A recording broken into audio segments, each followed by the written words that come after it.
Welcome to the Coachzing Show, offering you the latest creative content marketing tips to help you work less, earn more, and help more people. Are you a coach zinger yet? Join the community where the world's best coaches, therapists, authors, and speakers come to discover the latest industry trends and partner with other like-minded professionals. Go to coachzing.com/community to join. And now, here's your host, Doug Foresta. Hello, and welcome back to the Coachzing Show. This is your host, Doug Foresta, and this is the show we help you, coaches, therapists, speakers, and authors to work less, earn more, and help more people through creative content marketing. Very excited to have with me today. My guest is Hal Elrod. He has quite a story, and we're going to be talking about, I'm really curious to hear about his content strategies. I'll say a little bit about him and bring him right on. In addition to being one of the highest rated keynote speakers in America, Hal Elrod is the #1 best-selling author of what's being widely regarded as one of the most life-changing books ever written, The Miracle Morning, the not-so-obvious secret guarantee to transform your life before 8 a.m. He's a Hall of Fame business achiever, one of America's top success coaches, an ultramarathon runner, and grateful husband and father. He, known as Yo Pal Hal since hosting his first radio show at age 15, his greatest triumph came at age 20 after he was hit head-on by a drunk driver at 80 miles per hour and found dead on the scene. And he has quite a story of, despite being dead for 6 minutes in a coma for 6 days, breaking 11 bones and being told he may never walk again, he defied the logic of doctors and the temptations to be a victim and bounced back to prove that all of us are capable of overcoming extraordinary adversity to create extraordinary results in our personal and professional lives. And I encourage you to visit. He has a really cool live event coming up, which is bestyeareverlive.com. It's bestyeareverlive.com. And I'll put that link on the show page as well. Hal Elrod, welcome to the Coachzing Show. Doug, thanks, man. I'm excited for today. So yeah, I'll start with the usual departure point of the show, which is that you've obviously been very successful about, I know that you're passionate about getting people up and going and making the most out of their lives. What is your favorite strategy or strategies for getting the word out about what you do to the people that most need to hear it? I mean, the biggest has been podcast interviews. I think podcast interviews are like the new talk, TV talk show. Back in the day, it was like you want to get on TV talk shows. Typically, getting on a big talk show, usually you had to hire a publicist. It was really expensive. It was really the odds of getting on like the Oprah. There were 1 in a million. But today, podcast, the biggest driver of sales for The Miracle Morning for my book have been podcast interviews. And I've done TV. I spent like $7,500 to do this thing where I was able to meet with TV producers and interview and I got on, I think, 12 TV shows across the country, 2 national, and I think I've had single podcasts that netted me more book sales and new subscribers than all 12 of those TV show interviews put together. That's really interesting. I mean, what do you think that's about? I think most people would just intuitively think, wow, I want to be on, I know you've been on like Fox News and all these other places. So intuitively you might think, well, that would be the place that would really get you out in a bigger way. What do you think it is about podcasting that has been more successful for you? I think that the audience that is listening to podcasts is more, it's very targeted, right? Yeah. It's targeted in a few ways. Number one, it's targeted based on the niche of the podcast, but it's also targeted just the type of people that listen to the podcast are much more likely to be the type of people that are going to consume content, because that's what they're doing when they're listening to a podcast. Whereas if you're on a TV show, you've got there's no niche there. It's everybody, right, that's watching the show. And they watch television. They don't necessarily read books or listen to audios or whatever your content might be, right? So I think that's why. And I know Tim Ferriss, 4-Hour Workweek author. I heard from the host of the Art of Charm podcast, Jordan Harbinger, that Tim told him he sold more books being on Jordan's Art of Charm podcast than the Today Show. Which is crazy when you think about it. I mean, I love Jordan. I've had him on the show. He's a great guy, but yeah, that seems. I would think getting on the Today Show, I'd be like, you'd think, golden ticket, And right. Tim, I think Tim said he sold 9, and I totally, I could be wrong, but if Tim's listening, don't sue me, don't hate me. This is what I heard, but I think Tim said he sold like 900 books when he was on the Today Show. which yeah, I mean, it's not really a game. I mean, it's a lot of books, but it's not a game changer. You're not going to all of a sudden retire. No. Because back in the day, you'd get on Oprah and maybe sell 100,000 books or a million books, right?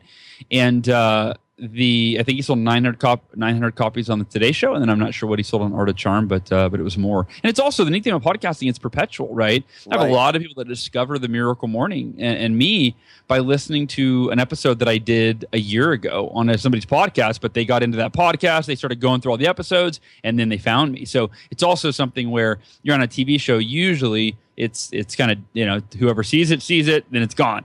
Podcasting tends to live on, it's kind of evergreen. Now, you are obviously a successful speaker and author, which is what a lot of our listeners are aspiring to do. I'm really curious, in your opinion, what do you see as the biggest mistakes that speakers and authors make when they first try to get out there and start sharing content? Yeah, I think that they try to guess what the market wants versus asking what the market wants. I think that's the biggest mistake that people make. It's like, ooh, I think people would really like this, or ooh, this is what I'm good at, or I can teach this. And it's really just like, fingers crossed, I'm going to launch it. Yeah. I hope people buy it, Yes. And really the way of marketing now, I think the best way to do it is through, soliciting your community, or there's a great book actually right now that I just read called Ask by Ryan Levesque. Are you familiar? Yeah, absolutely. Ryan is a great guy. Absolutely. Yeah. So that has completely enhanced the philosophy that I just shared. Ryan is like the master, the leading authority in how to effectively survey people, and whether it's your current customer base, or if you have if you don't have a list of people to send a survey to, he teaches you how to do it online for very inexpensive in a way that can drive a ton of new opt-ins, and you can literally build your list with the survey. You don't call it a survey. It doesn't feel like a survey where people are like, oh, I got to fill out a survey. It's like, hey, I'm going to guide you through a process that normally I charge my clients thousands of dollars to uncover what the number one thing is holding you back from achieving, X result. Just click here to and you're only 5 minutes away from having the answer to solve all your problems, right? That's how it's kind of positioned. And people are like, well, done, click, right? They click, they go, right? And then they're doing a survey, but they don't even really think of it as a survey because it's a sequence of questions. So anyway, really, really powerful stuff. So I think that's the biggest mistake they make is they try to guess and assume. And the beauty of it is you find out what people want, and you do that before you ever create a product, a program, a service, an offering, a speech, anything, a book, find out what they want. Amen. Yeah, we all talk about the field of dreams. If you build it, they will come, right? And if you build it, they may not come. Yeah, or not, or only a few will come, and then you're like, oh shoot, I was hoping for more than a few. Right. I'm really curious. You have such an amazing story, and I just shared a little bit of it at the top of the show. But so I'm really curious for you to ask you one of my favorite questions to ask on the show, which is about what's the funniest, craziest, or most creative piece of content you've ever shared, and what the result of that was. I think that I don't know how funny, crazy, and I was trying to think about the answer to that. Or most effective, Yeah, well, I mean, I'll share two things. I mean, probably the funniest, most adorable thing was I was doing I did video podcasting or not even podcasting, video blogging for a while, about 5 years ago, and I was video blogging when I think I had just started recording the video. And my wife, my daughter was like 6 months old. And my wife said, I need you she's up, she's awake, take care of her, like 5 a.m. And so I brought her down and I just sat her on my lap and I did this 5-minute video blog. And, she's sitting there making faces and, and people just, of course, absolutely loved it. But the most effective piece of content that I've ever put out there is by far the Miracle Morning. The Miracle Morning book, it's when I wrote it, my vision was, this could literally change the world. It could change millions of people's lives by changing the way they start their day. It had changed my life and my clients' lives, and I thought if everyone starts their day with the Miracle Morning, which just the essence of it is it's the 6 most proven, powerful personal development practices known to man, all in one ritual, where most successful people do 1 or 2 of these, maybe 3 at the most. According to Robert Kiyosaki, who is now a huge fan of the Miracle Morning, and he does it every day. Robert Kiyosaki, the author of Rich Dad Poor Dad, Yeah, he said no until the Miracle Morning. He goes, this was revolutionary because none of the practices were new, but no one was doing all 6 of them at once. He goes, and now I do it every day. So the point is, the Miracle Morning as a piece of content. The one of the biggest things is I didn't invent this strategy, but I had a bunch of bonuses in there, a bunch of free resources that people could go to a website to opt in for and get all the bonuses. And and I didn't. There was no upsell. They just got all the bonuses. But now they're on my list and they're part of my community. And I let them know. I'll email you once a week when my podcast episode comes out. And that grew my list from, I think when the book came out, I had like 10,000 email subscribers. And now we're at 65,000 email subscribers. Wow, that's really fantastic. So and they're highly responsive because they didn't just opt in because they found me on a Facebook ad or webpage. It's like they're halfway in my book. Right. We've got a real serious rapport and trust at that point when they opt in. So the quality of those subscribers and community members is much higher. So yeah, writing the book's been the biggest game changer for me in a lot of ways. Now, so you have in the physical book, you would have a link, and then people would go. They'd have to go and type that URL in. Is that kind of? Yeah, exactly. Yeah. And if anybody wants to, look at it to model, it's tmmbook.com. That's the free resources link. So TMM, like the Miracle Morning, tmmbook.com. I think you're so right, because if somebody's if halfway through your book they stop, they put that into. I mean, they're serious, right? That's not somebody who just was scrolling around, and that's a very serious subscriber. Yeah. Yeah, because I mean, I don't know about you, but we do this all the time. You see a Facebook ad or something, and the hook catches your eye. You opt in. You're like, oh yeah, I want. You like the benefit they're promising. You opt in for it, and then I do this all the time. Like, I don't ever read their emails, because I'm busy. I flag it for later, and then eventually I just unsubscribe, and I never really got any value. But through that book, they've already gotten so much value that there's that positioning of I'm that expert that is changing their life, and now they're opting in not on a whim, but because they really want to get these bonuses that will enhance the content in the book. Now, you may already have answered this question for me then, but I wanted to ask you about the question that we asked about ninja strategies. That one time someone said, put on a black pair of pajamas and nunchucks. But if you have any advanced strategies for speakers and authors about getting out there in a bigger way. Absolutely. The Miracle Morning it's defying the odds of what most books do in a few ways. Especially self-published books, but even traditionally published books. Most books, if you study this, there's a big launch in the beginning. There's hype. There's the words out, right? And you see this big spike in sales, and then it kind of trickles off into nothingness, right? Yeah. Into like obscurity. And so, a year after the book's published, you're not selling many books. Well, the Miracle Morning, it published 2.5 years ago, and we just sold 10,000 copies this month. And last month was 9,000. The month before was 7,500. So the point is, well, how do you, like, I've not had to, but I've really gone, okay, I want to analyze this. I don't want to just go, wow, this is great. I'm excited. I want to, for a few reasons, I want to understand, why is the book doing what it's doing? Why is it growing in sales even 2 years later?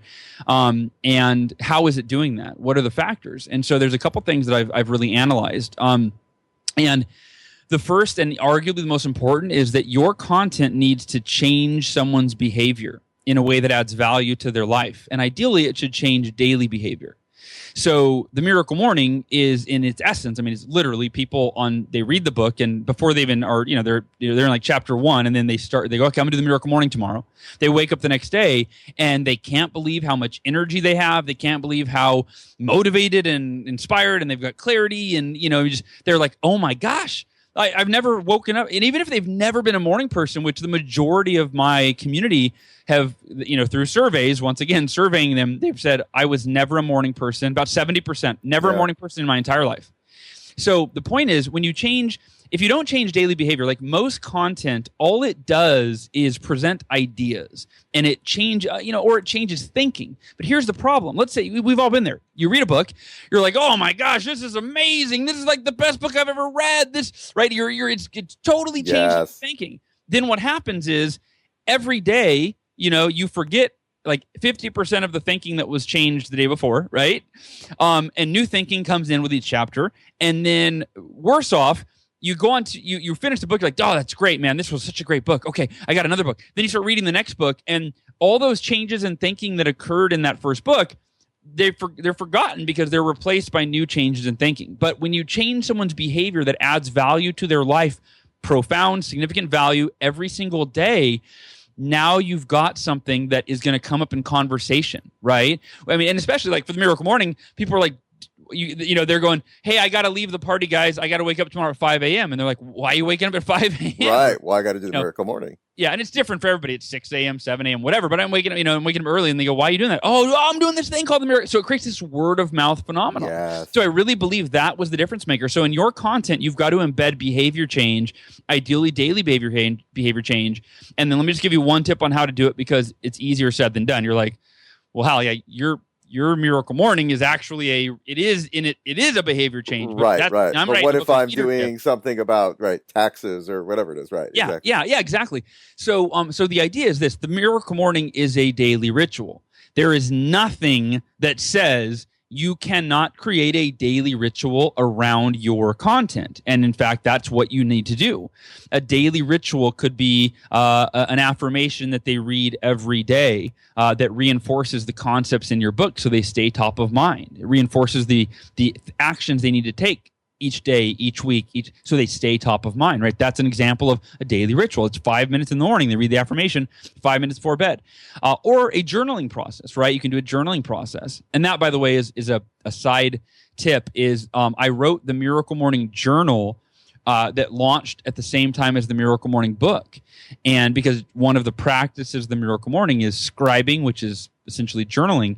And this is an interesting idea, is that that journal sells about 10% of what the book sells every month. So if I sell 10,000 books, I sell 1,000 journals, right? So it increases the income, the revenue stream, right, by that much more money. So anyway, so that's kind of a side tangent that you can actually create, maybe even part of your behavior change, create a workbook. Create a 100-day challenge guide. Create something, and it could be that they download or that you sell on, Amazon, or it's an upsell for your program or product, but something that's in alignment that actually facilitates the behavior change. So that's the biggest key, the biggest ninja strategy that I have on how to create content that becomes perpetual and starts growing and spreading like a virus. That is brilliant. That is one of the most brilliant answers I've heard to that question. And I think that's great, because I think part of what you're talking about is there's so much noise out there. So if we don't create that behavior change and that transformation for people, that we're just adding to the noise with our content. But what you're talking about is something that makes a difference in people's lives, like creating content that makes a difference in people's lives. I think that's brilliant. I want to ask you. Yeah, thank you. Okay. No, go ahead. I was going to say, and I think that I was going to say, I think that, change happens in our lives typically when we do something different, right? Yes, now, that begins with thinking differently, but if all your book does is inspire a different way of thinking, but that's it, again, people's memories are really short, and you've got to change behavior, I think, to make really lasting change in people's lives. Now, at the beginning of the show, I mentioned that you have a really cool live event coming up called Best Year Ever Live. Can you say a bit about what that is and what you're doing? Yeah, please. You don't have to twist my arm. All right, Doug. It's actually called the Best Year Ever. Yeah, it's called the Best Year Ever Blueprint. The website is bestyeareverlive.com. But we did the first one last year, and I've wanted to put on a live event for years because my favorite thing to do, and I feel like it's my biggest talent, is public speaking. I'm a keynote speaker, and it hit me one day, why am I focusing on keynote speaking where I only get to go deep with people for an hour, and then I never see them again? Why wouldn't I go 2 days or 3 days, right? Mm-hmm. So that was like a big epiphany. But there was so much fear for me of not the talking part, but the getting people to fly to another city and pay, money to attend. And I thought that was the fear that it held me back for years of what if I book the venue and I do all the stuff that I got to do to get ready, and 12 people buy tickets, and you know what I mean? Like, yeah. And I've got a ballroom that seats 300, Right. So long story short, I decided last year when I had this, I actually found my affirmations from 2011. I was going through my office and they said, this is the year. Get over your fear. You owe it to the people that will be in the room to put on your first live event. And it was 2011 that I wrote those affirmations, and this was a year ago, 2014. And I just was like, I am so lame. Like, I am such a wuss. And I just went into the Miracle Morning community, which is our Facebook group. And by the way, I invite everybody listening, before you even get the book, come to the Miracle Morning community. There's 21,000 people in there from around the world, and I've never seen such an engaged, supportive online community ever. It's incredible. But come check that out. But I posted in there, I just wanted accountability. So I go, hey, everybody, mark your calendars. This was like 6 months into the year, 6 months for the event. I said, first weekend in December, San Diego, California, our first live event. It's going to be life-changing. Don't miss it. And I hit post. And I went, crap, I have to figure out how to put on a live event. I have no idea. And my dream was 100 people, and we had 220 people there, and the results were people. I've been interviewing people on my podcast the last few weeks that were at the event last year. One guy, Stephen Christopher, he has increased his revenue by 500% since the event and lost 25 pounds. Wow. Then I brought in this woman, Dana Malstoff. She has increased her monthly income by quintupled it from $2,000 a month to $10,000 a month since the event, which was like 9 months ago. And she started 2 podcasts. Brought on one more, Tim Cornwell, I interviewed yesterday. He has lost 42 pounds and finally left his career to start his dream business, and they're growing faster than they ever thought possible. So these are just a few examples, but long story short, this event this year, last year's event, we had 220 people there. And this year, we're shooting for 250 to 300. It's in San Diego, first weekend in December. It is going to be, it's incredible. It's different than any other event. It's not where you sit there and take notes for 2 days. It's where you sit there and engage with people around you with exercises and activities and accountability and sharing and reinforcing the things you're committed to for 2 days. It's very, very, very interactive and engaged. And one last thing I'll mention, because it's not on the site. We just set this up yesterday. If you are interested, go to bestyeareverlive.com. Watch the video on the left side. Scroll down a little. It's a 3-minute video. You'll know whether or not it's your people. You're going to watch it and go, dude, this is way too high energy for me. I have no desire. Or you're going to be like, that looks awesome. Like, one of the two. Watch the video. But if you want to register, we just set up a 3-pay option, but you have to enter a promo code. So either any of the options you register for, there's 3 different packages. At the registration on the checkout page where it says promo code, you put in VIP, the number 3, and then PAY, VIP 3 pay, and that will give you a 3 payment option to break it up over a few months, if that's better for you. Hal Elrod, thank you so much for coming on, and thanks for sharing your words of wisdom. I greatly appreciate it. Doug, thank you for having me, man. This is like I told you before the interview. I was really looking forward to this. A lot of great questions, and I really appreciate the opportunity to share with your audience. Thank you so much. And I encourage everyone to go ahead and visit bestyeareverlive.com. And I think that's great. Watch the video. And if my gosh, if you're listening to this show and you're low energy, what's wrong with you? So, thanks so much. Thanks for listening. I want to remind you as well, if you've not subscribed to the show, go to iTunes, click the subscribe button, and you'll get new episodes Monday and Friday, helping you to work less, earn more, and help more people through creative content marketing. Till next time, this is Doug Foresta at the Coachzing Show. Thanks for listening to the Coachzing Show. Need help getting your book out of your head and onto paper? Need help marketing your books or speaking engagements? We can do it for you. Go to coachzing.com to learn more. Are you a coach zinger yet? Join the Coach Zingers community where the world's best coaches, therapists, authors, and speakers meet. You'll get exclusive access to private mastermind calls where you can get instant marketing help from industry experts. Plus, we'll help you forge deals and partnerships with other like-minded professionals. Go to coachzing.com/community to join now.